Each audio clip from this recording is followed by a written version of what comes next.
Tidak ada background di financial sama sekali. Saya dulu engineer, kemudian kerjanya di IBM Indonesia, bikin software company. Web3 itu sebetulnya apa? Itu sebetulnya adalah memberikan freedom bagi para kreator untuk kontrol IP-nya sendiri, direct dengan si consumernya. Mesti punya juga, kalau misalnya kita invest tuh mesti invest di startup seperti apa sih? Hi everyone, welcome to IdeaWorks Make Impact, where we dig deeper inside the mind of creators and the becoming of their impact.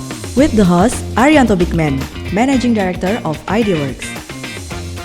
And introducing our guest, Edward Ismawan Kamdani, a well-known figure in the venture capital industry, Managing Partner of IdeaSource Venture Capital. Thank you, Mas Edward, udah jauh-jauh ke sini nih. Sama-sama. Sekarang lebih sering tinggal di Bali, di Jakarta? Ini dia nih, banyak yang nanya ya. Sejak pandemi itu sebetulnya kan kita belajar pakai Zoom terus ya.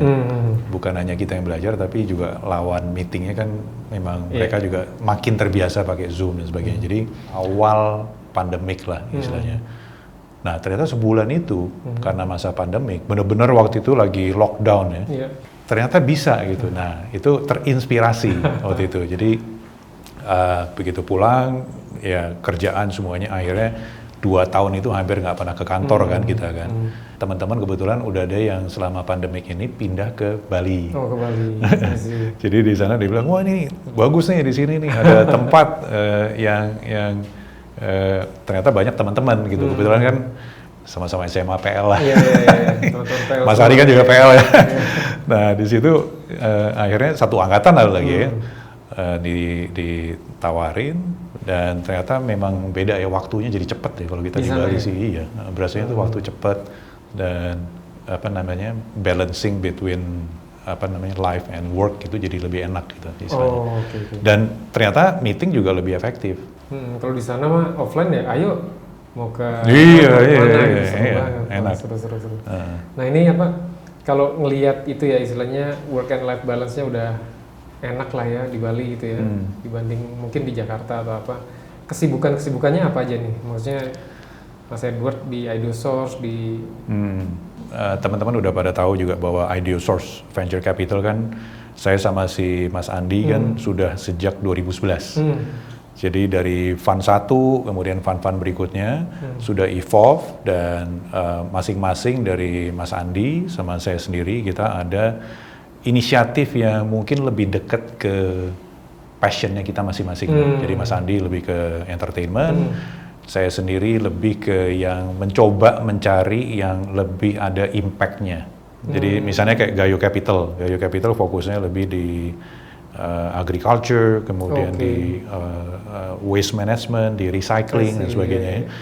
Tapi biasanya lebih lama untuk bisa exit dan sebagainya ya. Jadi akhirnya karena lihat dari readiness-nya dari infrastruktur, dari human capital dan sebagainya belum ready, saya membuat yang ketiga yang namanya starcamp.asia. Nah ini is a venture builder. Oh malah venture builder. Venture builder, betul. Nah sebetulnya kalau kita lihat ya yang Mas Andi buat di IdeaSource Entertainment dan Gayo Capital, modelnya itu bukan fund structure, tapi modelnya adalah kita membentuk satu PT, investornya memegang saham seakan-akan mereka shareholder, liquidity-nya didapat kalau nanti kita IPO. Ya, jadi kalau misalnya VC kan kita pegang unit penyertaan, terus kemudian kita bisa jual atau nanti ada liquidity, kemudian mereka mendapatkan kembali investasinya. Tapi kalau ini mesti menunggu sampai nanti IPO. Kita targetkan sebetulnya seperti Starcamp misalnya ya, kita mempunyai target 2025 kalau bisa IPO. Ya. Saya rasa Mas Andi juga ada kan di IdeaSource Entertainment kan ada target untuk IPO-nya kapan gitu ya. Wah seru sih. Nah ini maksudnya terjun ke dunia ini nih investment dan sebagainya itu apakah sebelum IdeaSource atau udah berapa lama nih? Atau IdeaSource itu kayak turning point nih masuk nih ke investment? IdeaSource itu pengalaman pertama saya sama Mas Andi masuk ke venture capital. Venture capital, Jadi sebetulnya IdeaSource sebelumnya itu adalah lebih ke solution company, baik untuk digital, untuk software development dan sebagainya ya. Tapi 2011 kita ingat ada dari cara berpikirnya kita berdua, saya sama Mas Andi, bahwa dunia capital investment ini, terutama venture capital, mempunyai mindset yang sangat beda dan mempunyai perubahan baik ke kita sendiri maupun ke surrounding kita itu jauh lebih cepat lah istilahnya. Nah sebelum itu ada prior experience kah, background di dunia itu? Nah ini yang menarik nih. Terus terang saya sama Mas Andi ini tidak ada background di financial sama sekali. Saya dulu engineer, kemudian kerjanya di IBM Indonesia, bikin software company. Mas Andi dulu juga lebih ke education, kemudian juga bikin apa namanya creative agency, advertising gitu kan. Kelihatannya ada plus minus yang memang agak unik lah buat kita di IdeaSource. Perjalanannya kan Mas Edward ini dari 2011 tadi ya, di venture capital sampai sekarang 11 tahun plus gitu ya. Benar ya? Ngomongin impact gitu ya. Ini kan digitalisasi udah di mana-mana gitu ya. Apalagi venture capitalnya IdeaSource kan waktu awal juga di teknologi. Perkembangan digital tuh gimana sih sebenarnya dilihat untuk impact terhadap masyarakat, mungkin impact terhadap si startupnya sendiri kayak gitu. Sebetulnya kalau mau lompat ke ujungnya, sekarang yang lagi tren dan saya ngelihat ini akan jadi wave yang baru ya. Yang menarik itu sebetulnya Web3. Web3. Ya, jadi kalau Web3 itu istilahnya, lagi sering nih ya. Ya dia ngomongin. Web3 ya. Web3 itu sebetulnya apa? Itu sebetulnya adalah memberikan freedom bagi para kreator untuk bisa mengkontrol IP-nya sendiri. Direct dengan si consumernya. Jadi kalau sekarang kita lihat banyak sekali intermediary di tengah yang Web 1, Web 2 dan sebagainya itu, dengan Web 3 kalau ini benar-benar berhasil menjadi satu platform yang membantu para kreator ini bisa lebih dekat ke consumernya. Nah, diharapkan dengan Web 3 ini teknologi itu bisa menjadi lebih tanda kutip adil lah istilahnya. Kita nggak terlalu dikontrol sama yang big platform yang di tengah, intermediate tadi. Artinya dari kreator bisa masuk ke consumer langsung? Exactly. Wah itu bakal ngeri tuh ya? Bakal mengerikan. Iya. Ya orang langsung jualan langsung kan gitu loh. Exactly. Jadi kalau istilahnya zaman dulu kita udah terbiasa dengan barter ya. Saya punya 1 kilo beras, tuker dengan 1 ayam misalnya gitu kan. Nah, yang sebetulnya yang seperti itu bisa saja nantinya akan terjadi gitu ya. Jadi kita punya apa, kita butuh apa ya udah langsung ya. Dan itu terbuka lagi mungkin transparan ya. Semua orang value-nya transparan, traceable dan semuanya ada auditnya kalau kita ngomong blockchain ya. Itu semuanya kan memang ada di sana ya. Jadi semuanya tercatat. Nah, kalau ngomongin ini apa startup gitu ya. Udah berapa banyak yang udah diinvest nih sama IdeaSource? Wah terus terang keep track jumlahnya itu udah lupa, tapi mungkin lebih dari 50 kali. Lebih dari 50? Ya, termasuk yang StarCamp sendiri sekarang mungkin sudah mendekati 15 ya. Di StarCamp sendiri? StarCamp Asia sendiri, ya. Dan tambah yang Gayo juga ada beberapa.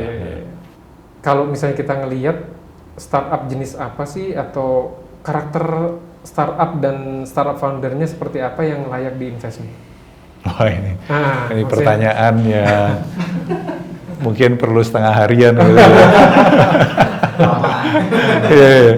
Tapi mungkin kalau flashback dikit ya. Jadi 2011 kan ini juga pertanyaan yang kita mesti punya juga. Kalau misalnya kita invest tuh mesti invest di startup seperti apa sih? Terus ya waktu itu karena kita masih baru, saya ingat banget 2011, 2012. Jadi setiap startup yang datang tuh kita selalu melihatnya, wah ini kayaknya bagus nih, ini kayaknya bagus. Tapi kita nggak bisa tahu persis sebetulnya mana yang cocok untuk kita invest dalam konteks sebagai venture capital. Nah, yang dimaksud dengan invest sebagai venture capital itu karena dananya kan sebetulnya bukan milik saya sama Mas Andi berdua saja, tapi banyak dana titipan dari investornya kami. Yang kalau di VC disebut sebagai limited partners. Waktu dia masukin dana kan dia bilang, ya saya masukin dana berharap bahwa nanti ada pengembalian returnnya kan. Nah ini yang sebetulnya banyak yang kita mesti belajar gitu. Jadi dari 2 tahun pertama kita ngeliat ini bagus. Yang akhirnya setelah 2 tahun kira-kira investasi kita di 2014 onward itu jadi lebih tajam. Nah, 2014 ya? 2014 onward gitu ya. Walaupun kita dapat jackpot juga. Waktu itu kita invest misalnya, pertama kali kita invest itu di Touchstand. Konsisten ya. Dan immediately within 1 year itu kita sudah bisa partial exit. Wah, oke, Ya. keren. Nah, itu bisa dibilang hoki. Ya.